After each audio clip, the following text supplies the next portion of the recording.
I think the first thing that we start with when we want to learn about something new is just the basic terms, what we call things.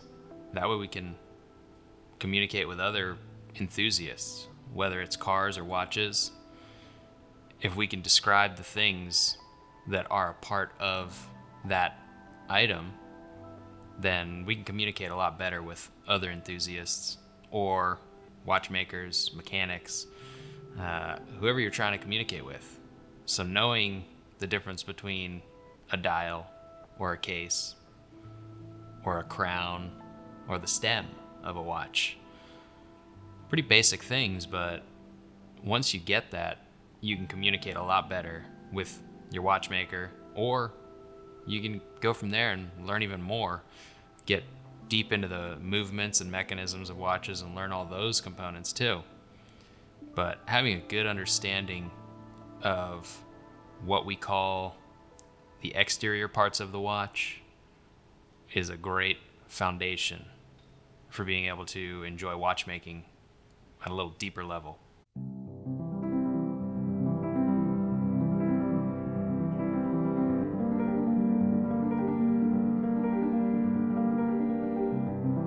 So the easiest place to start is with the exterior of the watch.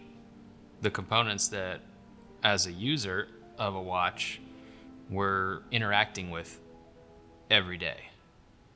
Touching those parts, the size of the watch, seeing the different colors of items like the dials and hands. These are all kind of the beginning of the design of a watch.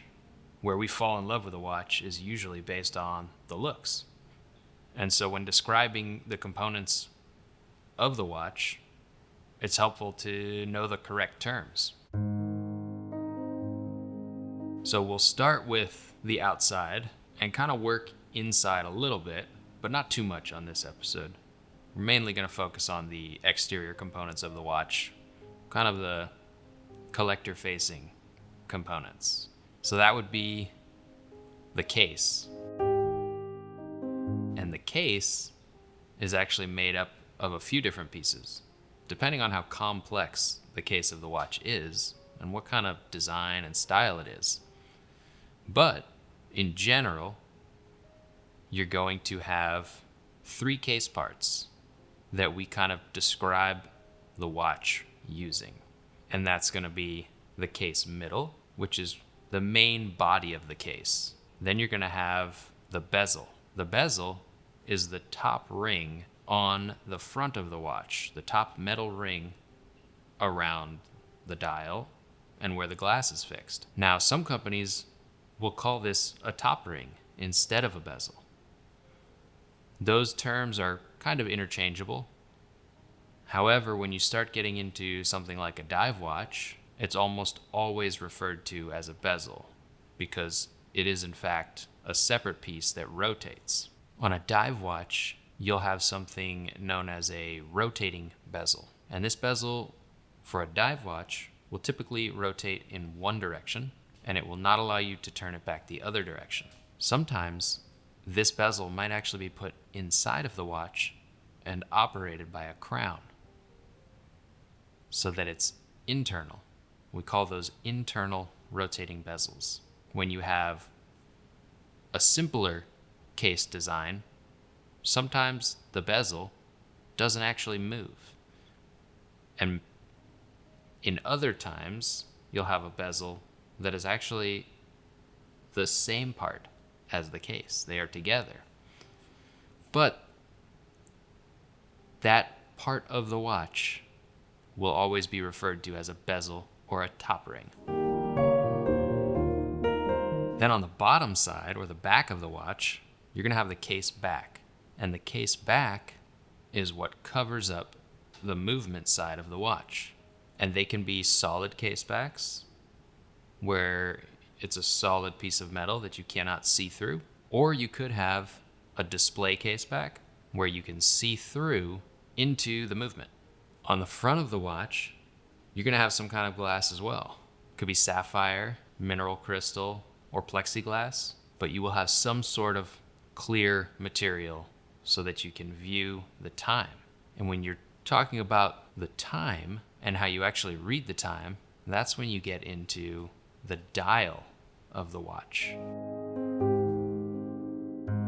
Now, the dial of the watch, oftentimes people will just call it the face of a watch, but the proper term is a dial, and the dial is what has the numbers on it. So the numbers and the logos, whatever design for that dial. The dial is the flat surface where we display those numbers. Usually it's in a circle, but it could be a square, really any shape, as long as you can fit the numbers on there. And then you'll have the hands, which move around the dial and actually tell you what hour and what minute, or in the case of a chronograph, it would tell you different timing functions like a stopwatch. So you could have many hands on a watch. You could have your hour and your minute and a second hand, but you could also have hands that show you the date on a perpetual calendar, or hands that show you elapsed time in the case of a chronograph. Now, the way we interact with a watch in setting or winding it, we do that through the crown. Now, the crown is the part of the watch where you can pull it out and set the time. Some watches will have more than one crown.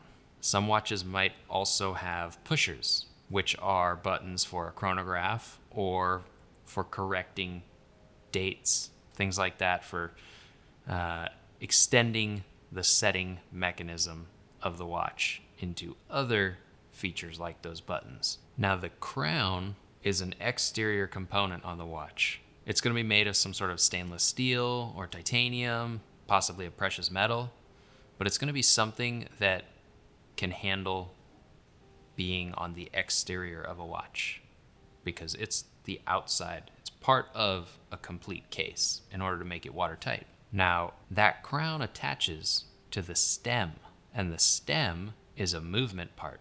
So that's where you can actually interact with the movement. And the stem is a long, thin part that goes into the movement and allows you to change from setting positions to winding positions, or in the case of a quartz watch, simply pulling out the crown and then setting the time. But this is your link to the movement. In addition to the crown and the stem, you're also going to have a case tube. And the case tube is the part of the case that extends out in order to seal with the crown. And it is a separate part from the case that is either press fit or screwed into the case to create some sort of flange for an O-ring to seal. So that case tube is really important because it is what will seal with the crown when the crown is closed. Every watch will have a movement, and the movement is what fills up the watch inside. The movement is the part of the watch that will actually keep time. And movements could be quartz, they could be mechanical. A quartz movement would have a battery. A mechanical movement will have a spring, and the spring will have to be wound in order to power the mechanical movement. The two main mechanical movements that you'll encounter are going to be an automatic and a manually wound. Manually wound, you'll have to turn the crown in order to wind that mainspring. That's how the watch is powered, by you winding the crown.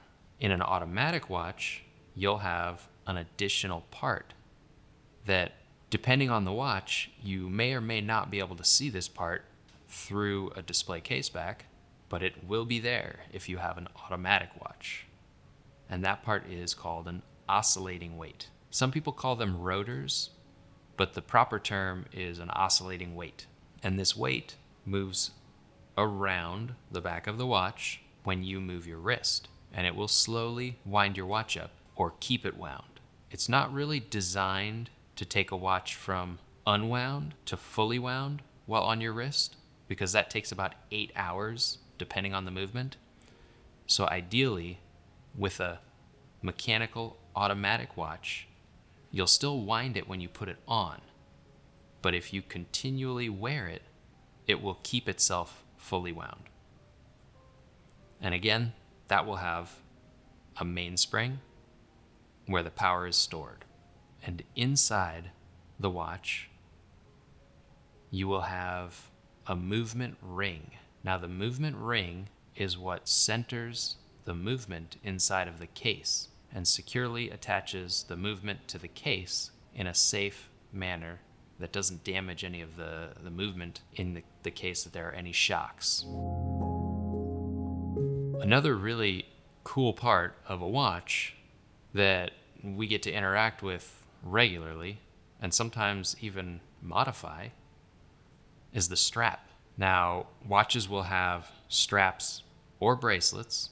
A bracelet would be a metal version of a strap, and the bracelet will have some sort of clasp on it in order to close. But a strap will be any number of materials. It could be leather, it could be rubber, it could be canvas, it could be like a NATO strap of some sort of fabric. But these straps and bracelets are more often than not interchangeable. This way we could customize a watch. You can change the look of a watch considerably just by changing the strap. And the straps will be attached to the watch with spring bars. The little spring bars are what allow us to take those straps on and off of the watch easily. Sometimes there will be screws instead of spring bars, but most watches utilize a spring bar system. When we refer to the glass parts of a watch, where you're looking through to the dial, or maybe you're looking through on the movement side on a display caseback, we refer to those as crystals. So you'll have a front crystal and a back crystal if you have a display back. If you don't have a display back, then there wouldn't be a back crystal. You will also have gaskets, and you'll have gaskets wherever there are crystals.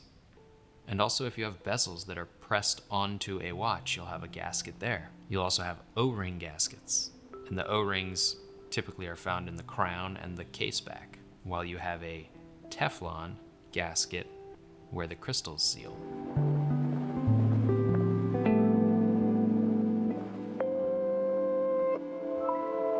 So if you know the proper terms for talking about watches, then it becomes a little easier to talk to other collectors or talk to watchmakers about what things you might like, what things you don't like about a watch, what things you want to maybe if you're trying to customize a watch. Knowing the right term allows us to communicate in the same language.